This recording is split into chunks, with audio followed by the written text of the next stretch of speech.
नमस्कार, हल्ला बोल टीवी देख रहे हैं आप। मैं हूं आपके साथ प्रियंका। क्या इस बार चिराग के हेलीकॉप्टर में नीतीश के तीर से चिराग का हेलीकॉप्टर हो गया क्षतिग्रस्त? क्या इस बार नीतीश के वोटर्स ने चिराग के प्रत्याशी को नहीं किया वोट? इसी सब सवालों के जवाब के लिए आज हमारे साथ मौजूद है अंकित कुशवाहा जी।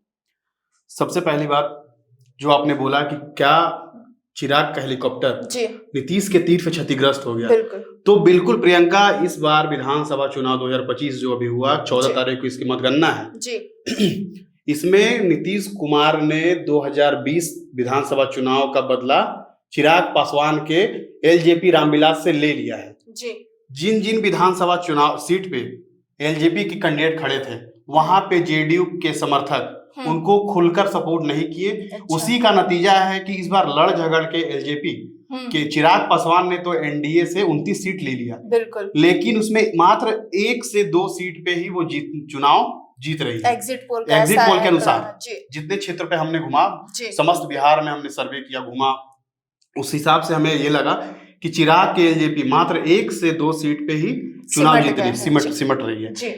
पिछले बार विधानसभा का हम जिक्र करते हैं 2020 का, तो आपको देखने को मिला होगा कि पिछले बार नीतीश कुमार के खिलाफ हर एक विधानसभा सीट पे एलजेपी रामविलास के चिराग पासवान ने अपने कैंडिडेट उतारे थे। पिछले बार विधानसभा चुनाव 2020 में एलजेपी 135 सीटों पे चुनाव लड़ी थी। पिछले बार 2020 में उसमें मात्र 1 सीट जो मटिहानी सीट थी, वहां से राजकुमार सिंह ने जीत हासिल की थी। इसके अलावा 134 सीटों पे उन्हें करारी शिकस्त मिली थी। अच्छा।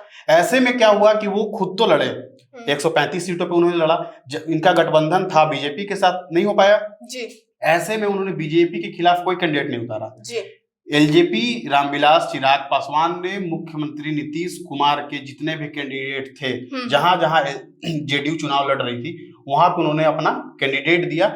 ऐसे में आपको गौरव याद होगा कि पिछले बार मात्र नीतीश कुमार के जेडीयू को मात्र 43 सीटों पे सिमट गई थी। एलजेपी नहीं, जेडीयू। इसका मुख्य कारण था एलजेपी का 135 सीटों पे चुनाव लड़ जाना, जहां पे जेडीयू कैंडिडेट थे जी।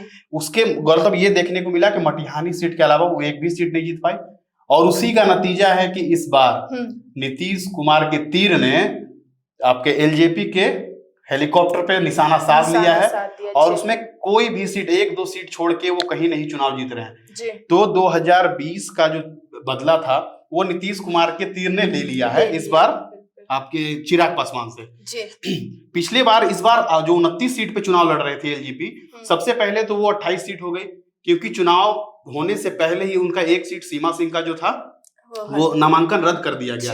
तो ऐसे में वो 29 नहीं 28 सीट लड़ रहे थे, और 28 सीटें मात्र 1 से 2 सीट पे उनका दावे जो प्रत्याशी है वो जीत रहे। इससे ज्यादा फायदा हम सेकुलर के जीतन राम मांझी को होने जा रहा है, क्योंकि उन्होंने एनडीए की तरफ से उन्हें 6 सीट दिया गया था। 6 सीट में एग्जिट पोल के अनुसार 4 से 5 सीट जीतन राम मांझी की पार्टी हम जीत रही है। ऐसा क्यों हुआ कि 4 से 5 सीट जीत रही है? क्योंकि उन्हें बराबर नीतीश कुमार का साथ मिला विधानसभा चुनाव में।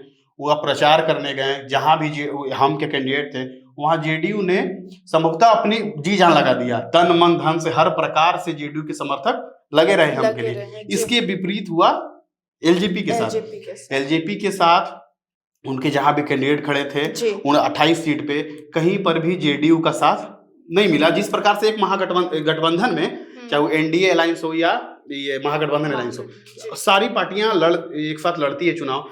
जैसे महागठबंधन में ये आपके तेजस्वी हुए, कांग्रेस हुई, फिर से आपका मुकेश सहनी जी हुए, आईपी गुप्ता हुए, लेफ्ट की पार्टियां हैं, तो सबकी कमोबेश एक मतलब जहां से भी जिससे कैंडिडेट हैं वहां से उन लोगों का बरोबर साथ मिला, तो जीत हार अपनी जगह है।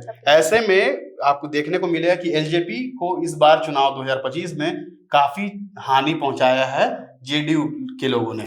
जहां तक देखा जाए कि जीतन राम मांझी तो बाजी मार गए, क्योंकि कहा 6 सीटों में से तो वो 3-4 ऐसे ही ला रहे एग्जिट पोल के आंकड़ों के अनुसार देखा जाए, और एलजेपीआर की देखा जाए तो एग्जिट पोल के आंकड़ों के अनुसार 29 सीटें पे लड़ के भी वो कहाँ ज्यादा कुछ 2 4 3 ही सीटें ला एक पा से दो रहे हैं। सीट एक से दो जी, सीट, जी। 2 4 भी नहीं, तो हम्म। मतलब जीतन राम मांझी के बराबर भी वो नहीं ला पा रहे हैं सीटें। आप स्ट्राइक रेट देखिए ना, एलजेपी 28-29 सीटों पर चुनाव लड़ रही है जी। जीतन राम मांझी के हम मात्र 6 सीटों पर चुनाव लड़ रही है। स्ट्राइक रेट देखिए 4 से 5 सीट जीत रहे हैं, आप 102 सीट जीत रहे हैं। तो ये सीधा सीधा आमतौर पर देखने को मिला कि जिसके साथ बिहार में नीतीश कुमार का तीर है, नीतीश कुमार का साथ है, वो चाहे बीजेपी हो या एलजेपी हो या गठबंधन के अन्य दल हो, अगर नीतीश कुमार का साथ नहीं मिला बिहार में तो आप नीतीश कुमार के बगैर कुछ भी नहीं है। नीतीश कुमार के बिना सत्ता में कोई काबिज नहीं हो सकता बिहार में, ये कटु सत्य सच्चाई है बिहार की। बिहार की जनता भी नीतीश कुमार को इसी नजर से देखती है कि अगर आप नीतीश कुमार के सपोर्ट में नहीं है या नीतीश कुमार के अगेंस्ट, जैसे कि अभी चिराग पासवान ने पिछले बार खड़ा कर दिया था अपने उनके अगेंस्ट प्रत्याशी, और इस बार तो उनको इस चीज का सामना तो इस बार झेलना पड़ेगा ही। तो ये सीधे बाद ही पता चलेगा। सीधे तौर पे आप बोल सकते हैं कि 2020 में जो चिराग ने किया नीतीश कुमार के साथ, उसका सीधा सीधा बदला इस बार हो रहा है। जेडीयू ने एलजेपी रामविलास से ले लिया है जी, और इसका खमियाजा 14 तारीख को आपको देखने को मिलेगा। किस प्रकार से उनकी शिकस्त हार हुई है, जो शिकस्त हुई है वो सीधे सीधे आमतौर पर आप लोगों को भी देखने को मिलेगा कि किस प्रकार से आपने चुनाव लड़ा, कितने सीटों पे 1 से 2 सीट आप जीत रहे हैं। तो इस बार ये संभवतः कहा जा, आपने जो इंट्रो में कहा था कि संभवतः इस बार जो है चिराग पासवान की हेलीकॉप्टर में नीतीश कुमार का जो तीर है वो बिल्कुल लगा है और क्षतिग्रस्त, पूर्ण रूप से क्षतिग्रस्त हो गया है। चिराग का हेलीकॉप्टर बिल्कुल।